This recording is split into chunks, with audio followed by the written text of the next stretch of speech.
thick as perhaps a quarter of the book, and stretching 2 spans of her hand in all directions, it showed no symbol or picture on its perfect black face. "Speak!" Leoshine opened and closed her mouth. His eyes twinkled at her, and his scabbed eyebrow quivered. He bent closer and spoke to the board. "Mother," he pronounced in Mixolydian. A picture of a woman holding an infant blinked over the surface. The board spoke the Aeolian that was becoming familiar to Leoshine's ear. "You speak Mixolydian word." Leoshine gathered her breath and held it a moment. She shot a challenging glance at him and spoke. "Io Kavath." A picture of a gaudily dressed ruler seated on a throne with gaudily dressed people bowing at his feet appeared, and the board said, "My lord." A clear, loud laugh resounded from her companion.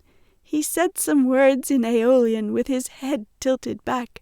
In Mixolydian he stuttered, "Man who made picture doesn't know me." He lifted the plate of food and tilted it toward her hand, offering her the whole selection. Offering, she realized, sharing, rewarding, and gathering. She chose a white square. He took its mate and blinked broadly. "Same," he seemed to say. A sound came from his chewing. A picture of a fruit appeared on the board, and he laughed at the sentence it spoke. "No Mixolydian," he explained. "Mixolydia has no banana." He spoke, and a red fruit appeared with the same sentence. He made her speak the word several times, and then taught her the phrase, "Please, may I have some?" The tide of his enthusiasm swept Leoshine along. Her soul argued, "We are not the same."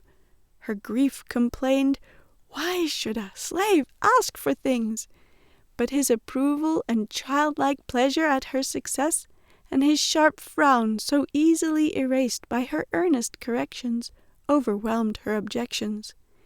He picked up the board and offered it to her, holding on when her fingers curled around the glossy black surface. "For you, to learn my Aeolian." Leoshine blinked at him. Tears spangled her lashes.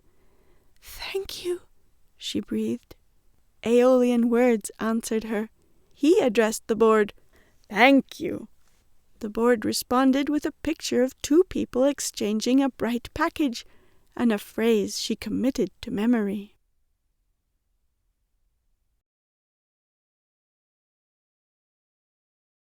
Reshem had moved to the door and opened it. The counselors began crowding each other toward it. Iokawath opened his eyes, but did not close his mouth. With a red face and a shaking hand, Leoshine darted the fruit between his lips without touching them and whipped her hand into her lap. She rubbed her fingers and fought tears that assailed her throat. Reshem beckoned. "Come." Leoshine rose and darted out the door to follow him through the halls.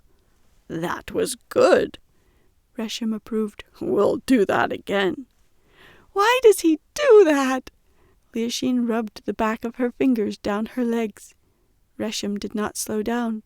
"He is diverted. His mind requires a game." They arrived at the bathhouse before Leoshine spoke again. She stood on the top step. Someone had carved the tall hedges into square rows, and the bushes on either side of the step showed half-open buds. "But why?" she asked again, with brows drawn together and one eye slightly more closed. "Why does he do that there, with those men watching?" Reshem put his hands behind his back and spread his feet. He raised his eyes to the distance, an attitude she recognized from his talks with Iokawath. "He builds trust, Tassanara." She shot him a scowl. The muscles in his face relaxed, and his shoulders assumed a less guarded posture. "He takes you to your place of fear, to tell you that he knows what you fear, and to acknowledge his authority to make you experience your fear, the situation you fear. He plays there and invites you to join. He leaned closer. Which you did. His eyebrows tilted without the usual creases. His jaw and temples relaxed from their habitual tension. Is this how he smiles? He shows that he uses his authority to protect you from your fear.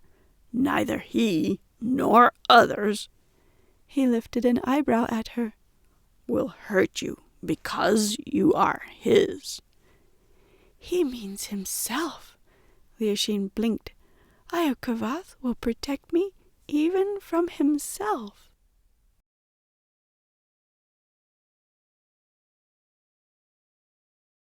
Ileana touched his lips, warning him not to dishonor himself with slander, even if it sounded like truth at the moment. His soul writhed at her rebuke. The question pounded with his heart as it had with Paulos's hoofbeats. How could she? How could she? Ileana tilted her head to one side. My son, you don't know how she went. Do not judge her until you know that, and then do not judge her at all. Be content that you have always done honorably by her and are blameless in your master's eyes. You have represented your master with integrity. She kept her head tilted as she held his clenched jaw in the palm of her hand. Leoshine is a woman worthy of you. He sprang to his feet. Spots obscured the room when his shin collided with a short-legged table in the middle of the room. The radius of his steps opened to include the sofa opposite his mother. Blood smeared his fingers from the raw skin above his eye.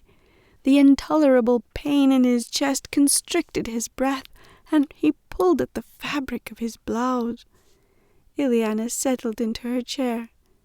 My poor quaint son, you think this is your secret? Do you remember how you longed for your father when he left us? You thought he could do no wrong. You worshipped him.